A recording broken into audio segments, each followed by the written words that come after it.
অপেক্ষা জিনিসটা কষ্টের কিন্তু বিপজ্জনক নয়। তাড়াতাড়ি একটা ভুল মানুষ জীবনে আসার চাইতে দেরিতে একটা সঠিক মানুষ আসুক, তাহলেও লাইফটা সুন্দর। কিন্তু একটা ভুল মানুষকে খুব তাড়াতাড়ি জীবনে এনে জীবন ধ্বংস করার কোনো মানেই হয় না। হ্যালো এভরিওয়ান, আসসালামু আলাইকুম। কেমন আছেন সবাই? আশা করি সবাই অনেক বেশি ভালো আছেন।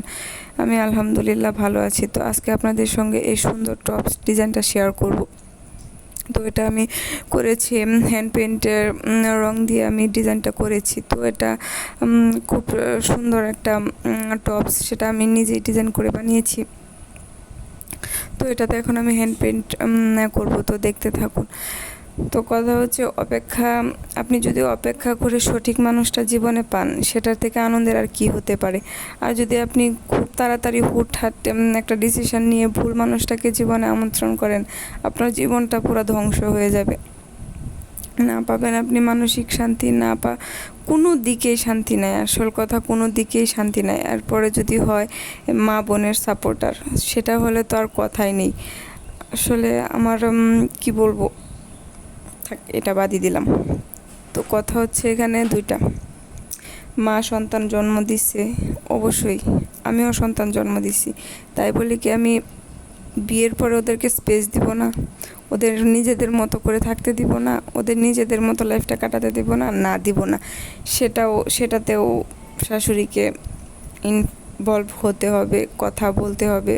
এটা মানে ছেলেকে বোঝাতে হবে যে এটা এভাবে, ওটা ওইভাবে, ওইটা ওইভাবে। আসলে ছেলের বউয়ের কোনো কথাই নেই, কোনো ডিসিশন নেই, কোনো মতামত নেই, কোনো কিছু নেই। আসল কথা হচ্ছে ছেলে আমি জন্ম দিছি, আমি বড় করছি, আমার কথাই শেষ কথা। আরে ভাই, তাহলে বিয়েটা করাইছেন কেন? আপনার ছেলে, আপনি জন্ম দিয়েছেন, যদি আপনারই সব কিছু অগ্রাধিকার থাকে, তাহলে বিয়েটা কেন দিলেন? আমার বড় প্রশ্ন। এরপরে আসি বোনের কথায়। বোন বিয়ে হয়ে পরের ঘরে চলে গেছে, ওইখানে তো সংসার টিকলো না। এখন উড়ে এসে জুড়ে বসেছে আমার এখানে, সরি, ভাইয়ের সংসারে। সেটা হচ্ছে ভাই কিভাবে সংসার চালাবে, বউয়ের সাথে কেমন আচরণ করবে, বউয়ের সাথে কি কথা বলবে, সেটাও যদি বোনই ঠিক করে দেয়, তাহলে ভাই বিয়ে করানোর কি দরকার? ভাইকে থাকেন না আপনারা আপনাদের মতো, কেন আমার জীবনটা নষ্ট করলেন? যাই হোক, সেটাও বাদ। এখন আসি হাজব্যান্ডের কাছে। আপনার যদি এতই মনে চায় মা বোনের কথায় উঠবেন বসবেন, তাহলে আমার জীবনটা কেন ধ্বংস করলেন বলতে পারেন?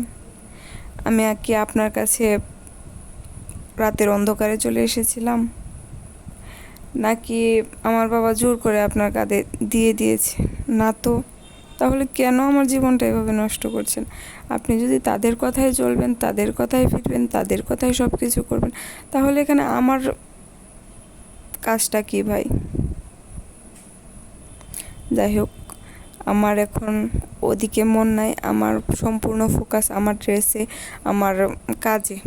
তো অবশ্যই কিন্তু আপনারা কমেন্ট করে জানাবেন। এই হচ্ছে আমার জামার ফাইনাল লুক। তো ফাইনাল লুকটা আপনাদের কেমন লেগেছে অবশ্যই কিন্তু আপনারা কমেন্ট করে জানাতে ভুলবেন না। অবশ্যই কিন্তু একটা লাইক করবেন এবং আমার চ্যানেলটা সাবস্ক্রাইব করবেন, আমার পাশে থাকবেন। আল্লাহ হাফেজ।